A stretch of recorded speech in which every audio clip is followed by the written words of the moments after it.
I am so excited to dive into yet another epic Rebel Radio conversation with my new friend, Rosalyn. Rosalyn, thank you for being on the show. I'm so excited that you're here today. Well, I can't be more excited than you are. It's just a privilege and an honor. Aw, thank you so much. So before we came live on the show today, I was sharing a little bit about your numerology, and I'm curious, what was something that really popped out to you, stood out to you as something that I shared with you? Well, just the fact that, I shared with you my list of things to do, and you said, no surprise. It's, just highly creative. Another person said, highly creative has their hands in so many different baskets that organization sometimes is a little bit. So there's a stack and it's next to me, but it has all the things that I want to have my hands on. It's the tell me who you are. It's my gratitude list. It's my book of podcasts. Oh, I've got to show you this cool book that I got. It's a book of podcasts. And what I do is I record all my podcasts that I've been on, what we talk about. So when you give me tidbits, I can go ahead and write it down. So I'm promoting the podcast planner.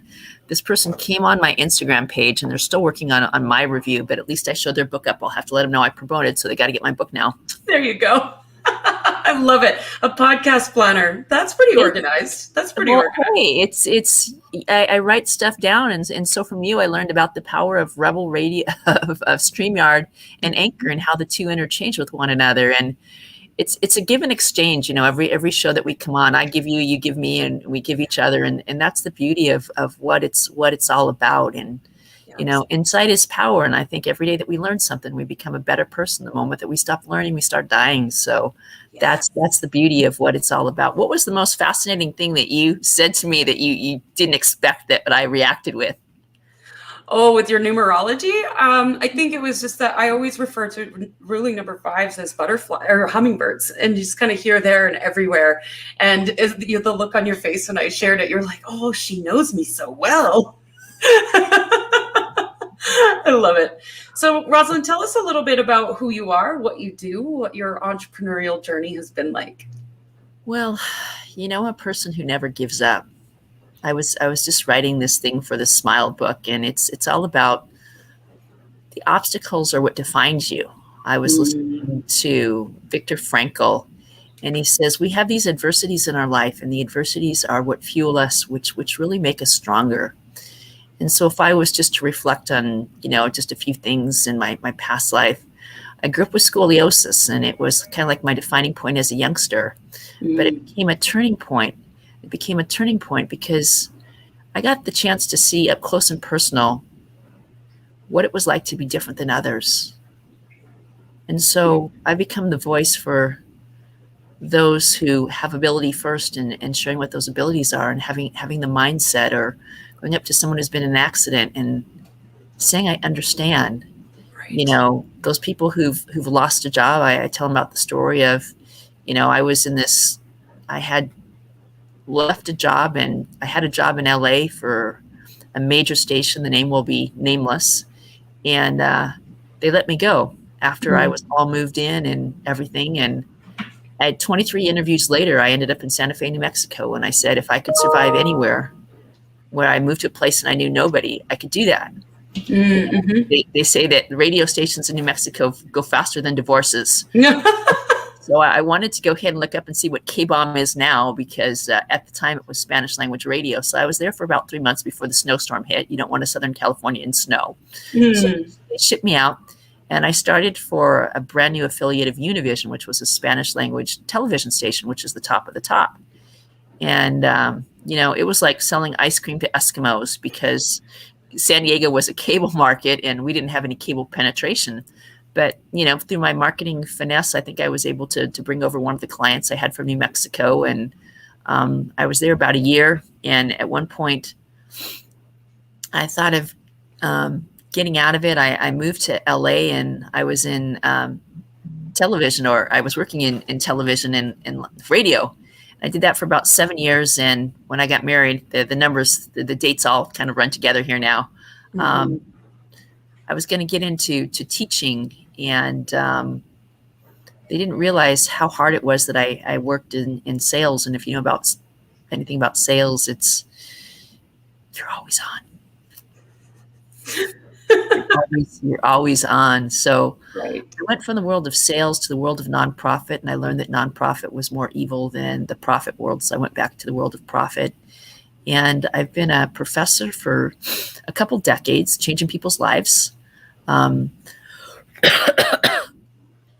I always have people tell their stories and say what happens in our class stays in our class, but you learn the most fascinating and interesting things. I've inspired some of my people to become TED speakers. Mm-hmm.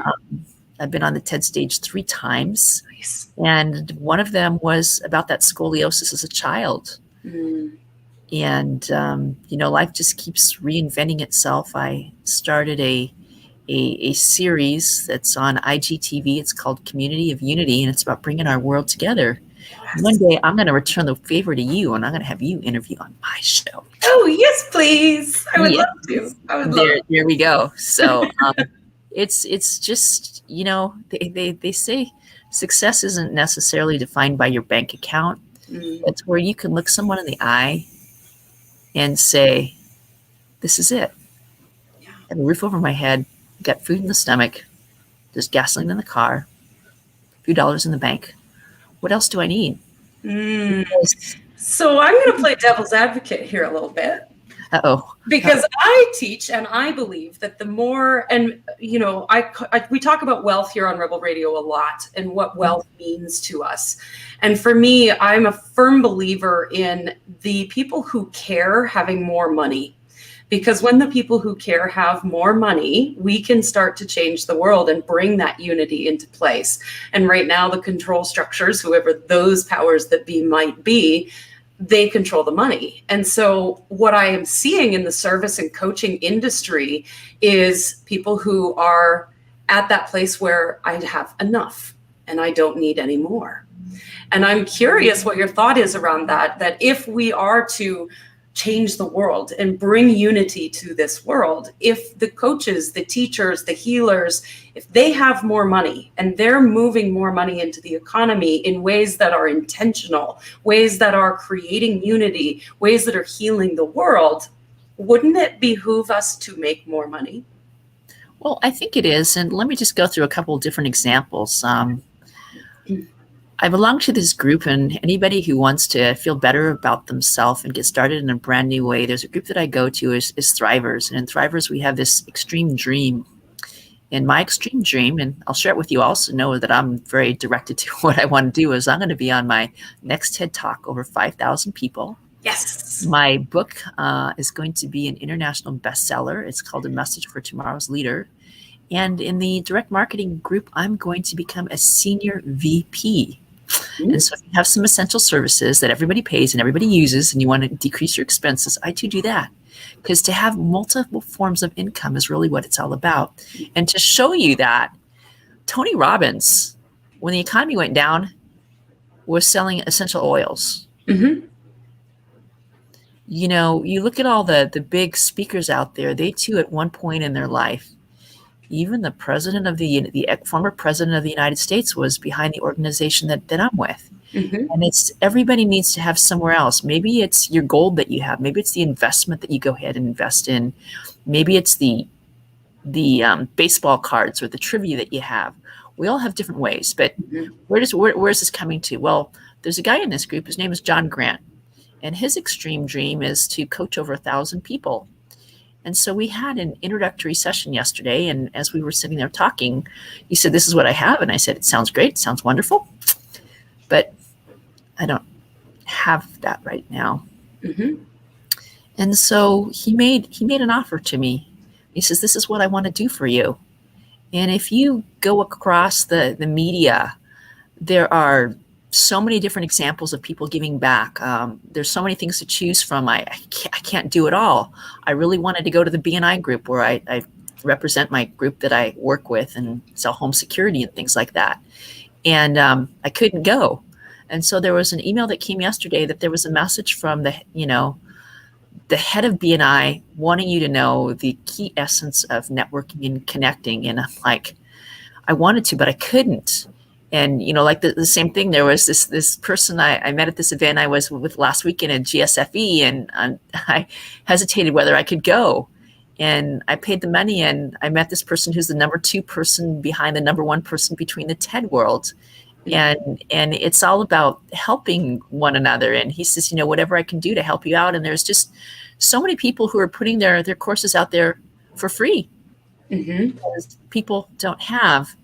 And I always say, anybody who helps me, I will more than repay you in the gratitude that I will give you, in the reviews that I get, that sharing with the world.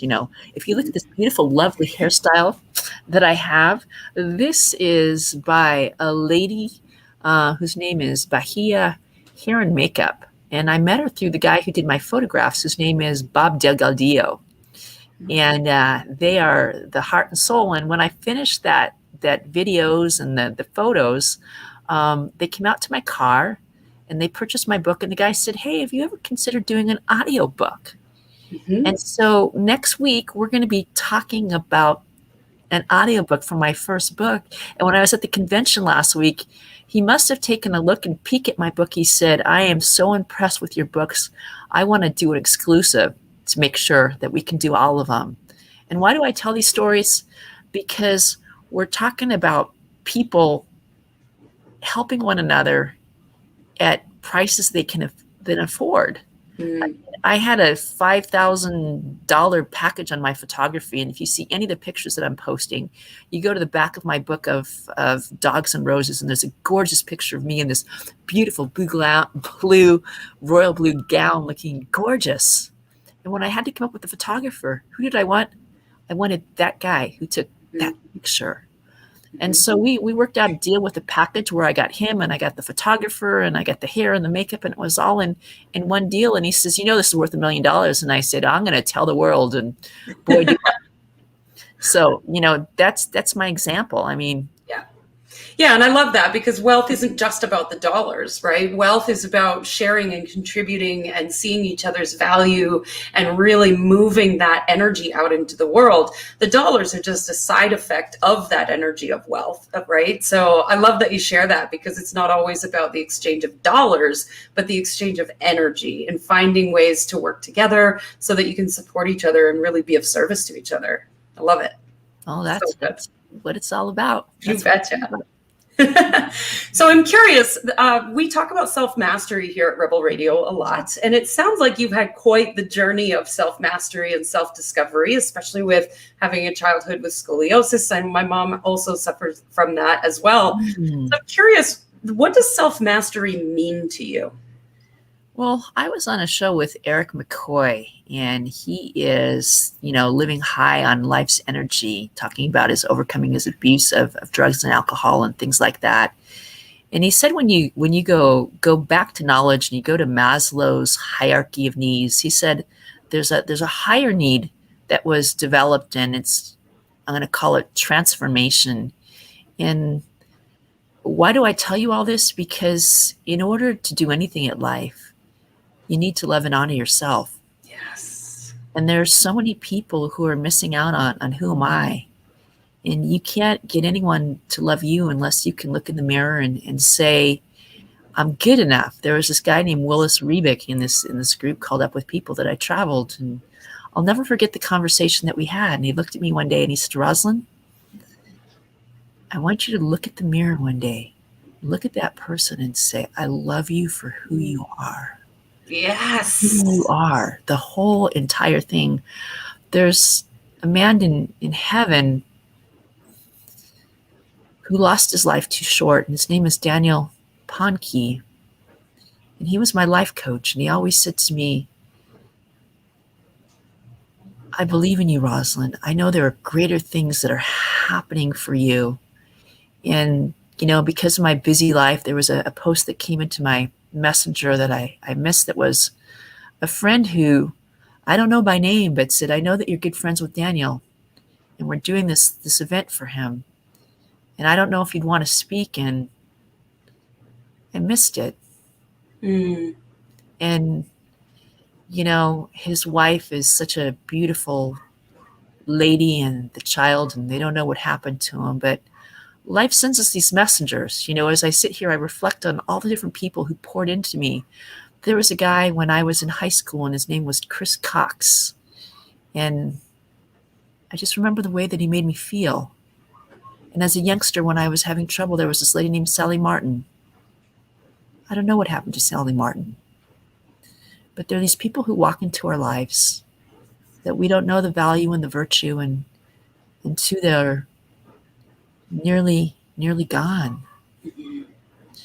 And all of them pour into us of different aspects of different matters. There's Greg Apodaca, who I helped on his TED thing and offered me 6 months of coaching. And when I did my first TED talk, he was flabbergasted, and he just called me, and we there's so much of getting back to people. It's I made a pact recently that each person who reached out to me for my birthday, I wanted to call and talk to them. And I posted my Facebook wish. I was born on my dad's birthday. He passed on my birthday. And this year, call me. I want to hear people's voices.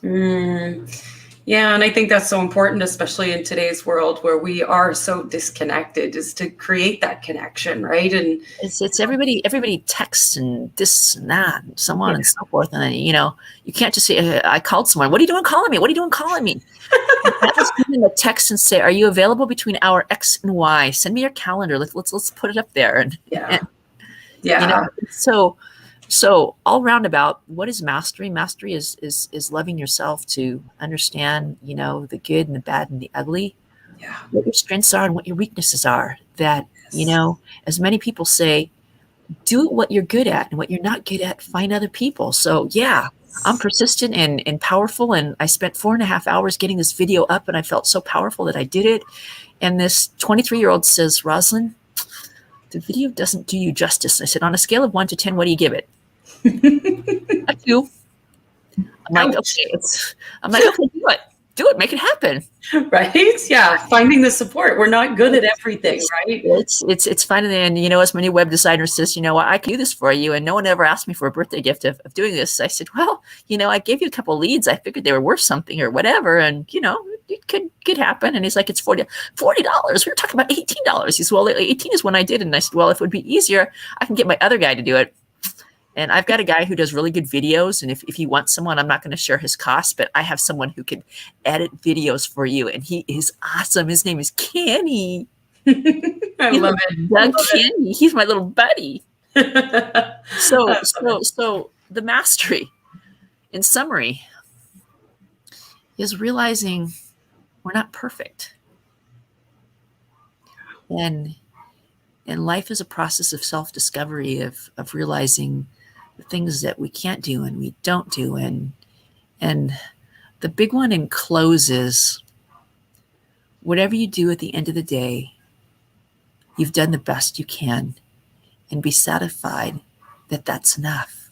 Yeah, so good. You are enough. You are enough. I love that. Rosalyn, I could talk to you all day. It's been such a pleasure having you on the show. Thank you for being here. But as always, we end the show with one last question. Oh my God, time is flood. I figured you just started. What do you dream of for the world? My life coach and I came up with this when I began coaching with him. And I said that I want peace, love, and understanding. So if you go to my LinkedIn page and you look at my name on LinkedIn, there was a post that I shared, and it was the impact of cultural diversity. I mentioned I traveled in a group called Up With People. It was about promoting cultural understanding. And I'm not perfect. There was one day in my class, and I was looking at the world of what had happened. I was trying to say with my heart of heart and soul to soul of how I wanted to bring the people together. And I gave an example. And one individual, I won't name the ethnicity, said, what you said is highly offensive.